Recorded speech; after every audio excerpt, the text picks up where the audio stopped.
Bonjour à tous, nous poursuivons aujourd'hui avec la 4e Mishnah du 4e Perek, Mishnah Dalet. Comme nous l'avons vu, au moment des Mahamadot, c'est-à-dire que de la même manière que les Kohanim étaient divisés en 24 Mishmarot gardes, les Bnei Israël aussi étaient divisés en 24 Mishmarot.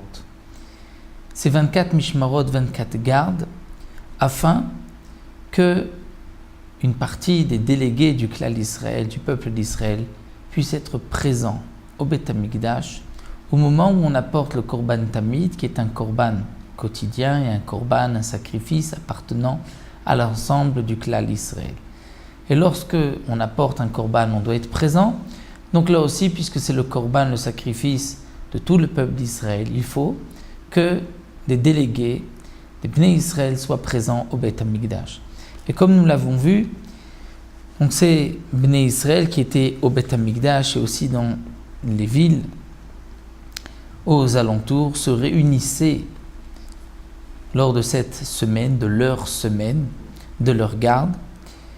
Les Anshe Mahamad jeûnaient même 4 jours par semaine et il y avait, comme nous l'avons vu, des prières ces jours-là, mais aussi on lisait dans le Sefer Torah, au moment des tfilot, comme nous l'avons vu, au moment de la tfila de Shacharit, de Moussaf et aussi de Mincha. La seule différence, c'est que le matin, Shacharit et Moussaf, on lisait dans un Sefer Torah, alors qu'à Mincha, on ne lisait pas dans un Sefer Torah, mais par cœur, comme la Mishnah Gimel nous l'avait expliqué. Le Mahamad, comme le définit le Rambam, et c'est rapporté dans les Mefarshim, le Tosfot Yom Tov, c'est ce rassemblement pour ces prières, pour ces demandes et pour cette lecture de la Torah qui est appelée donc le Mahamad. La Mishnah vient nous enseigner que Kol Yom Sheyesh Bo Halel, un jour où il y a un Halel, c'est-à-dire où on va chanter le Halel, comme les jours de Hanouka, où on doit lire le Hallel, mais il n'y a pas de Moussaf, il n'y a pas de Korban supplémentaire. Alors, En Bo Mahamad Beshacharit. Les Bnei Israël qui se trouvaient à Jérusalem, à Yerushalayim, n'accomplissaient pas cette lecture et ce Mahamad, ce rassemblement, au moment de la Tfila de Shacharit, parce qu'ils n'avaient pas le temps. Le Hallel était plus important et repoussé. Eux n'avaient pas le temps, ils étaient occupés au Hallel. Le jour où il y a un Korban Moussaf, c'est-à-dire un Korban supplémentaire, comme Rosh Chodesh, où il y a un Korban Moussaf, dans ce cas-là, En Bo Beneila, on ne lisait pas à la Torah au moment de la Tfila de Neila.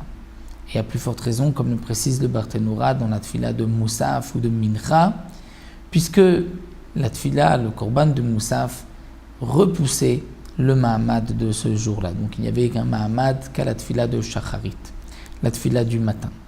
Et comme l'explique aussi le Mefarshim, on rapporte ici l'explication de Rashi, puisqu'à Yerushalayim on était occupé à sacrifier le Korban Moussaf, il fallait apporter plusieurs Korbanot, alors que le Korban Tamid c'est seulement un mouton le matin, et le Korban Moussaf, il n'y a pas moins de 2 bêtes, et parfois c'était même 10 et plus pour le Korban Moussaf.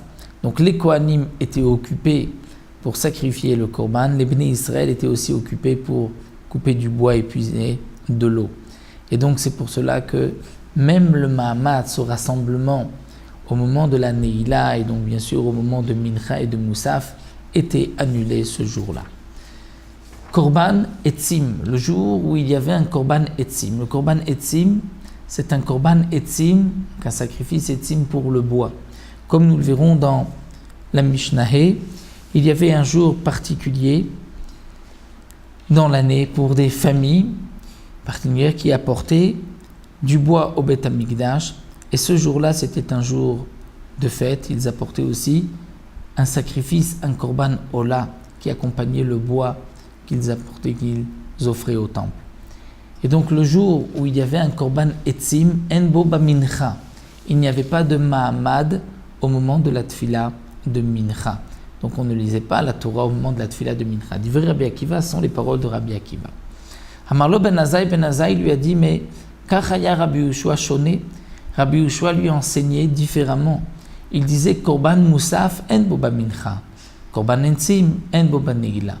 Le jour où il y avait un Korban Musaf, en boba mincha, c'est là où il n'y avait pas de Mahamad dans la tefila de Mincha.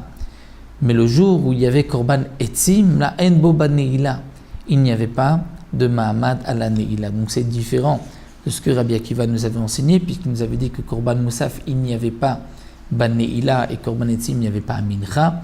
Alors que là, on voit que non, Korban Musaf, il n'y a pas au moment de la tefila de Mincha, mais c'est vrai que au moment de la Neila, il y avait un Mahamad.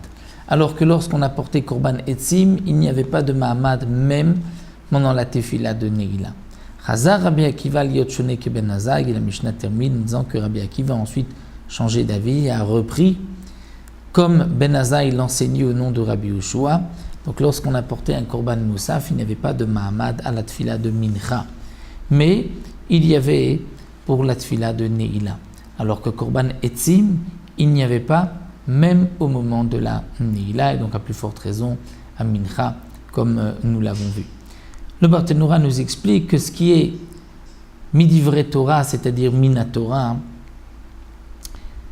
comme le Korban Musaf, il était suffisant d'annuler le Mahamad juste à Mincha et pas à Neila. Mais Korban Etzim, comme ce n'est que Midei Rabbanan, donc il fallait un chizouk, se renforcer pour ne pas repousser ce Korban, et c'est pour cela qu'on annulait même au moment de la Neila la lecture de la Torah et tout le Mahamad afin qu'on puisse apporter ce Korban comme il se doit. Et donc comme nous l'avons vu, Rabbi Akiva ensuite a repris les paroles de Ben Azai. Nous verrons dans la 5e Mishnah, dans la prochaine Mishnah, quel est ce Korban Etzim, ce Korban de bois. Donc ça nous le verrons à la Mishnah.